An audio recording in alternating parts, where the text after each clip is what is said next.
where I'm coming from on that and why I'm raising this issue is I think that a lot of our friends on the other side of the aisle have convinced themselves that lax immigration is somehow a compassionate thing to do. And yet if you take 5 to 10 million people and you introduce them into a country over 2 years, and you're talking about you increase the demand for housing because those 5 to 10 million people need housing, while at the same time the supply of housing is relatively inelastic. So with that in mind, there are a couple pieces of research that we've sort of been looking at just as I focus on this particular issue. You do see very predictable increases in housing costs and rents when you have mass immigration into a country, into a metro area, even into a county. Combine that increase in rents and increase in housing costs with another unusual component of the effect on mass immigration and housing costs, and it's that in the neighborhood where you have the highest inflow of immigration, you also have declining home prices. So if you take those two pieces of evidence together, what you basically get is rich people who have homes in low immigration areas benefit from our mass immigration policies, and everybody else finds the American dream of home ownership further and further away because we've effectively invited 5 to 10 million people into our country to break our laws.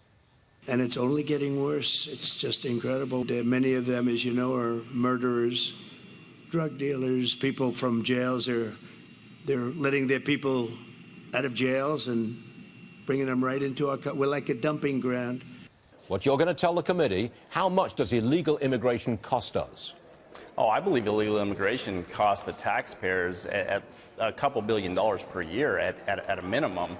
I think that if you build the wall, although the wall will be expensive, the benefits to the American public is going to be huge, because then we don't have to pay for all the benefits that we give the people that are here in the United States illegally. The groups are promising to stand up for the undocumented community as plans for deportation begin to ramp up.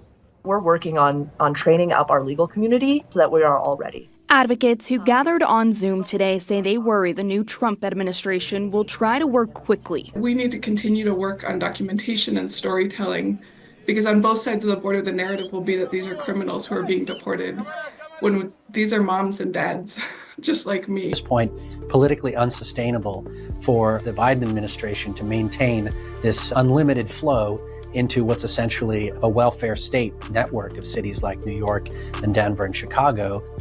So how long can cities withstand the recent surge of migrants?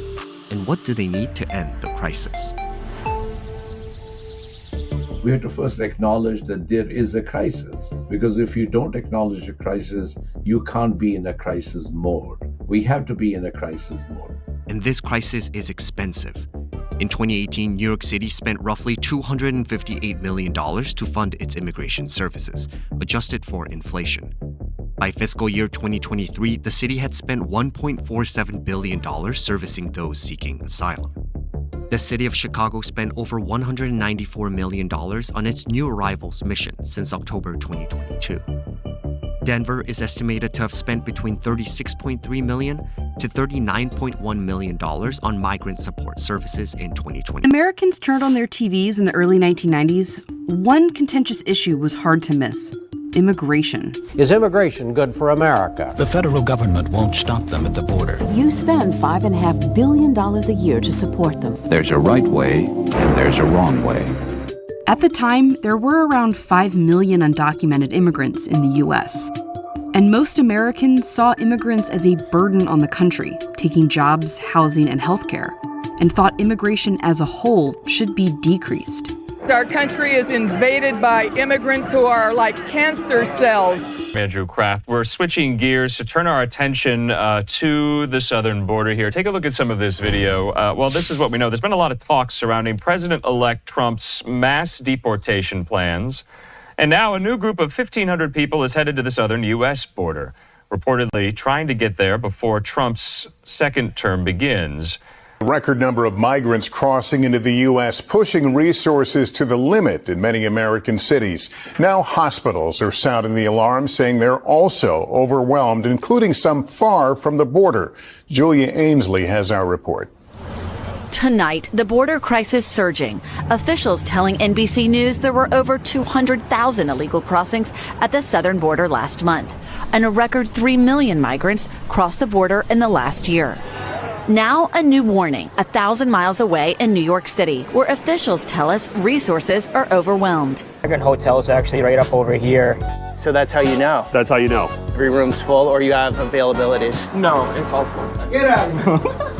$60,000 a month just on rental. Hey, how's it going? Can I get a room if you don't mind? That's some sketchy driving. That's some asshole stuff. I know, Joe. I know. Jeez. What percentage is it migrants versus U.S. homeless? Massachusetts is first richest state in New England. Oh, this place is beautiful. The way they're coming over and then we're paying for it, they have nicer cars than we do. I think that's where the issue is when there's no transparency. Let's explain to the public what's going on exactly. There's usually always something going on. I've seen it. Also, starting January 1st, California will become the first state in the nation to offer health insurance to undocumented immigrants. Under the expansion, more than 700,000 people between the ages of 26 and 49 will be eligible for Medi-Cal. CBS 8's Rocio de la Fe takes a look at the new law and how immigrant rights advocates are reacting. I've been clear, President Trump's been clear. Public safety threats and national security threats will be the priority because they have to be. They pose the most danger to this country. So we're going to prioritize those groups, those who always have final orders, those that had due process at great taxpayer expense, and the federal judge says you must go home, and they didn't. They became a fugitive. Word-like operations have to happen. Here's why, Steve. Where do we find most victims of sex trafficking and forced labor trafficking? At work sites. And the Biden administration shut down work sites. Mr. Holman. You work for me. I'm a taxpayer. I'm a taxpayer. You work for me. Zero tolerance was interpreted as the policy that separated children from their If I get arrested for DUI and I have a young child in the car, I'm going to be separated. When I was a police officer in New York and I arrested a father for domestic violence, I separated that father Mr. from his Holman, family. with all due respect, legal asylees are not charged with any crime. When you're into the country illegally, it's violation 8 United States Code 1325. Seeking asylum is legal. If you want to seek asylum and go through the port of entry, do it the legal way. Probably not the right thing to say, but I was angry. Let me tell you why you're angry, because you or no one else in this room has seen what I've seen in my 34 years. You didn't stand in the back of a tractor trailer shot my 19 dead aliens that suffocated to death because the smuggler didn't care, including a 5-year-old boy. What do you think his last 30 minutes were like? I was there. I seen it, I smelled it, I saw it, and I had a 5-year-old boy at the time, and it changed me for the rest of my life. I've seen people who couldn't pay their smuggling fees get stabbed in the face 22 times. 31% of the women are being raped crossing this border. Children are dying. Cartels are getting rich. Why am I angry? Because you haven't done anything to fix it. Nothing.